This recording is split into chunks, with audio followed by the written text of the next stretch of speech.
Goody! Gun wraps. Hello, my little ducks.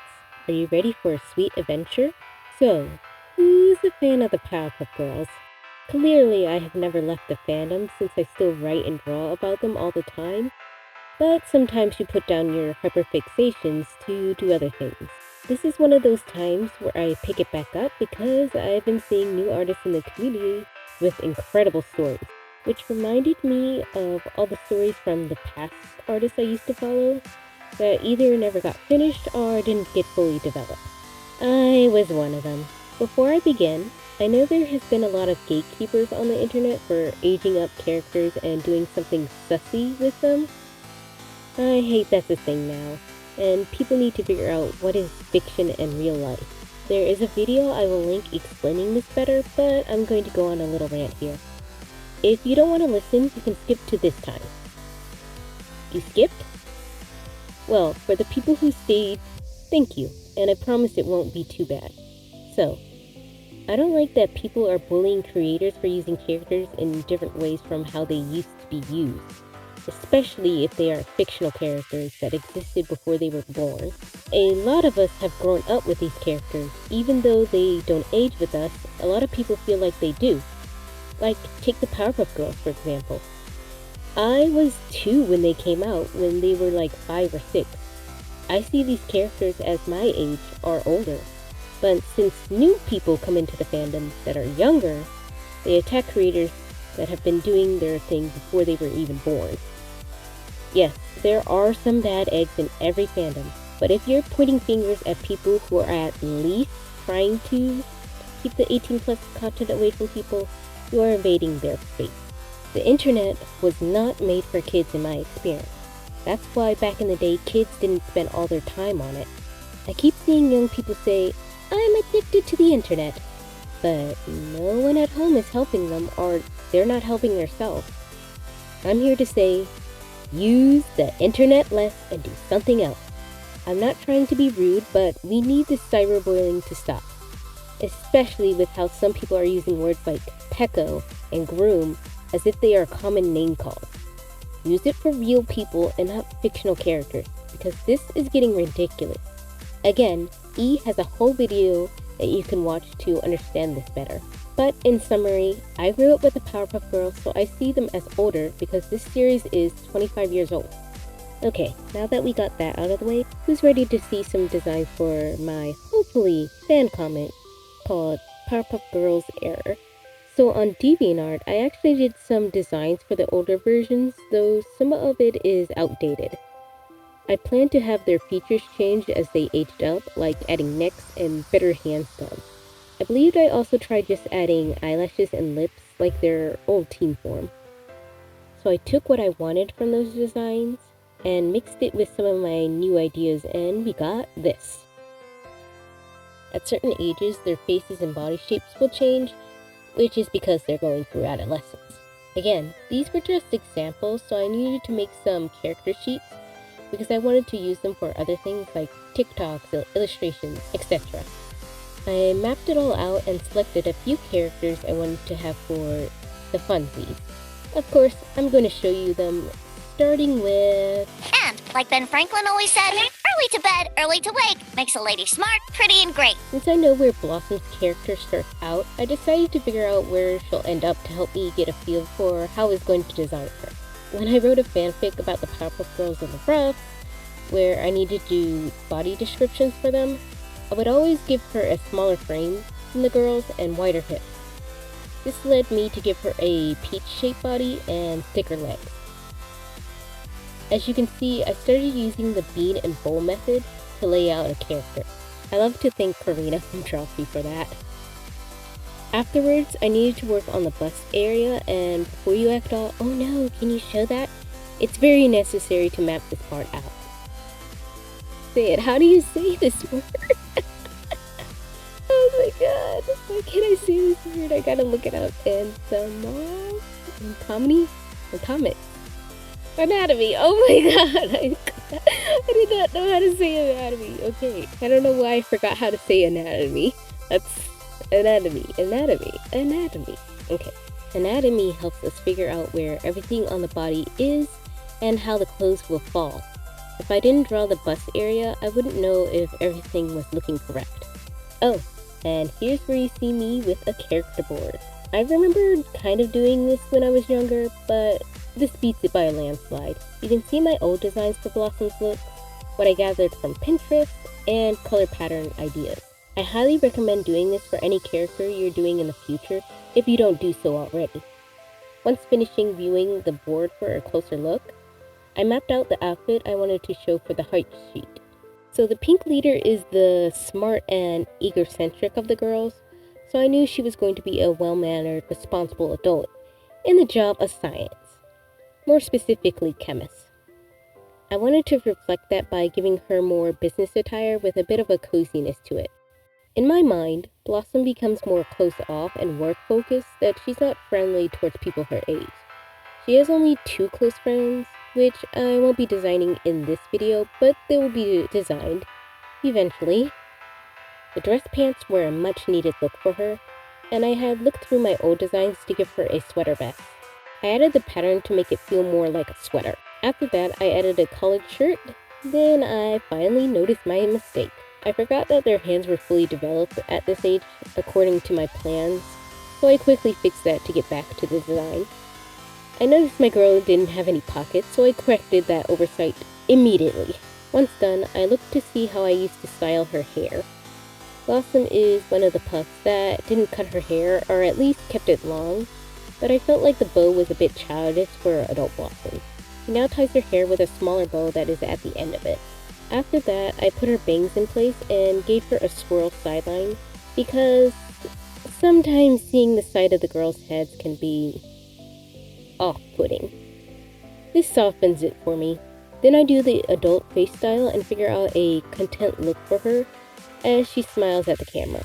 Since everyone is going to be in the same position, I needed to make the face expression show their personality. Then I went to the bottom to give her heels. The line art is pretty much the same as you saw, so we can fast forward through this.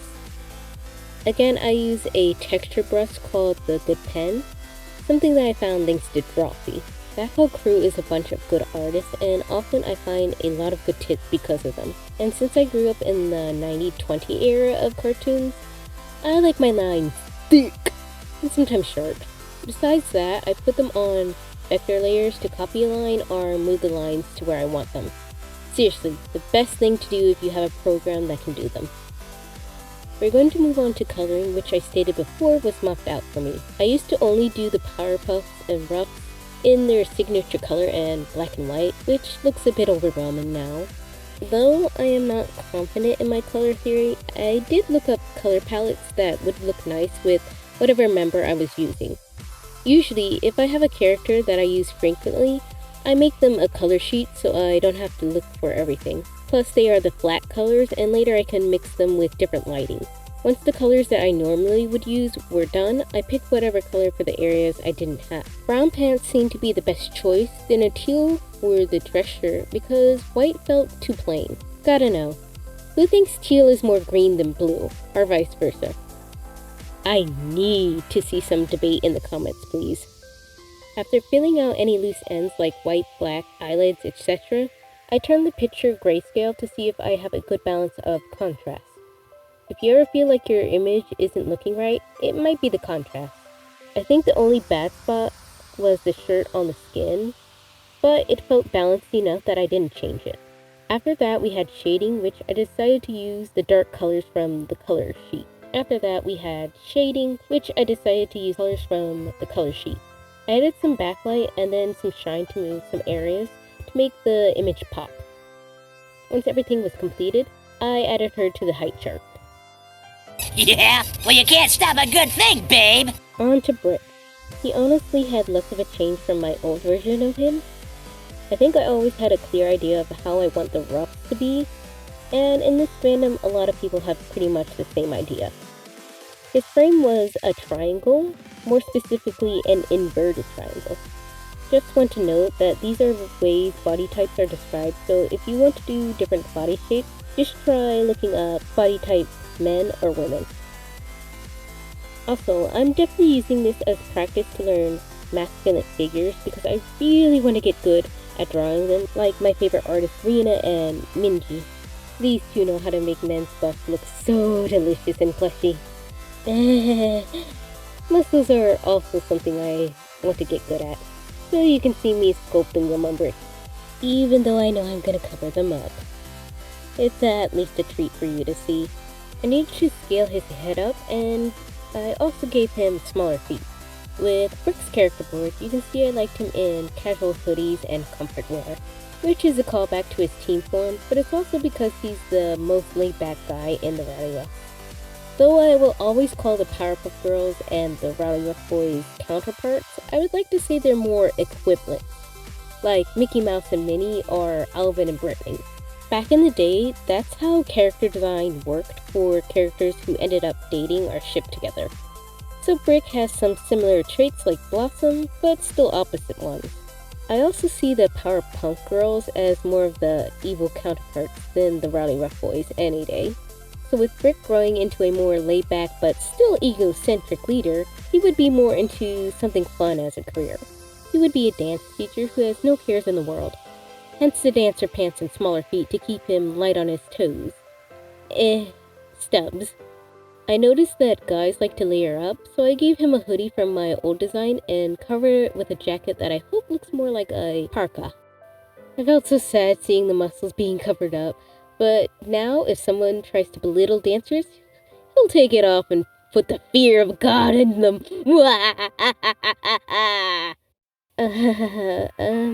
Yeah.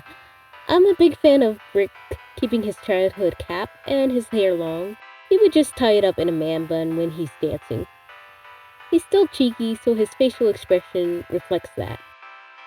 As you can see, the boy's eyes are more angled than the girl's, plus added some facial hair to see that he's older and mature. Well, as mature as the Rowdy Rough Boys can get. Line art is pretty straightforward, but again, the sketch is very much needed. Since I drew the jacket and the hoodie on different layers, I needed to figure out what was covering what.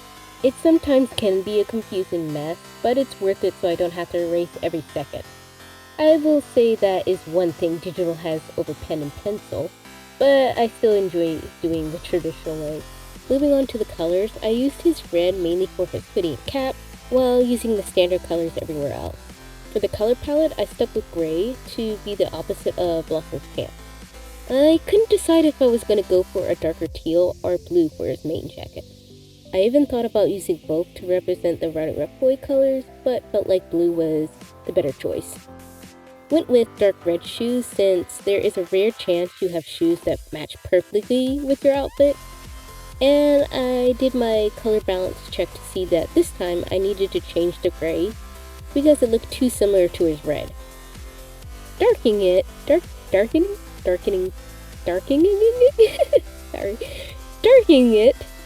was the best choice, and now that I look at it, I feel like he has a Miles Morales feel to him. It's definitely the colors and the hoodie jacket combo.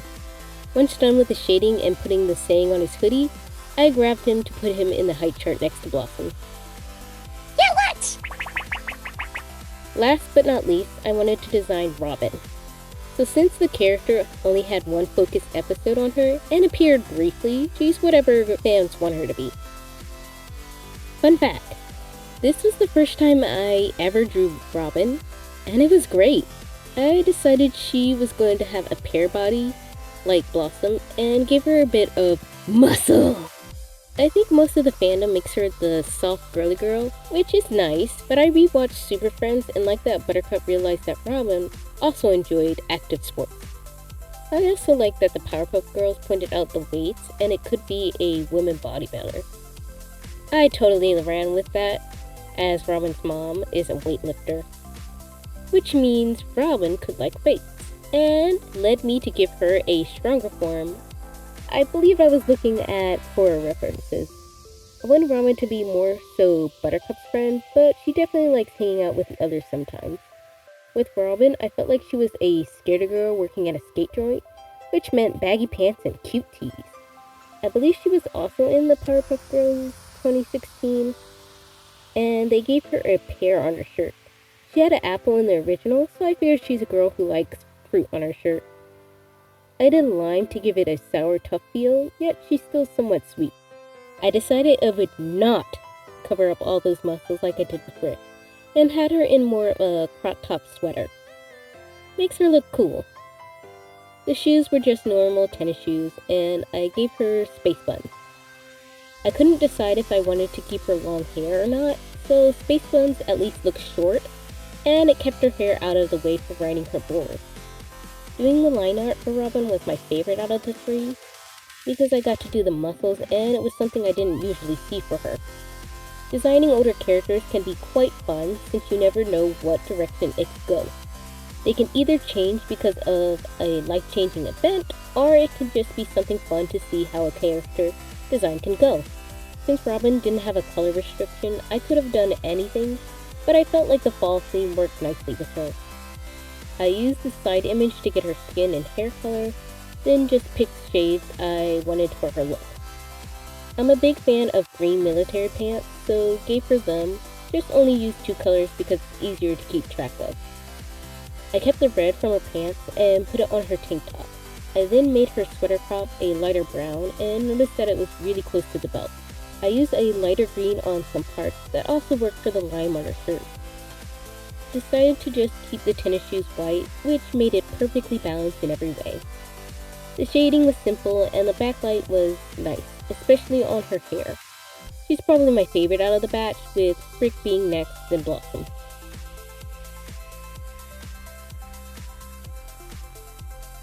And there we have it, the grown-up designs of the Reds and Robin.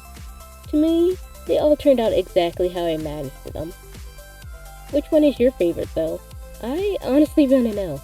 Next time we'll see the grown-up versions of Green plus an extra citizen. Anyone want to take a guess on who it might be? Well, until then, keep moving forward, my little dots. Your sugary journey is arising.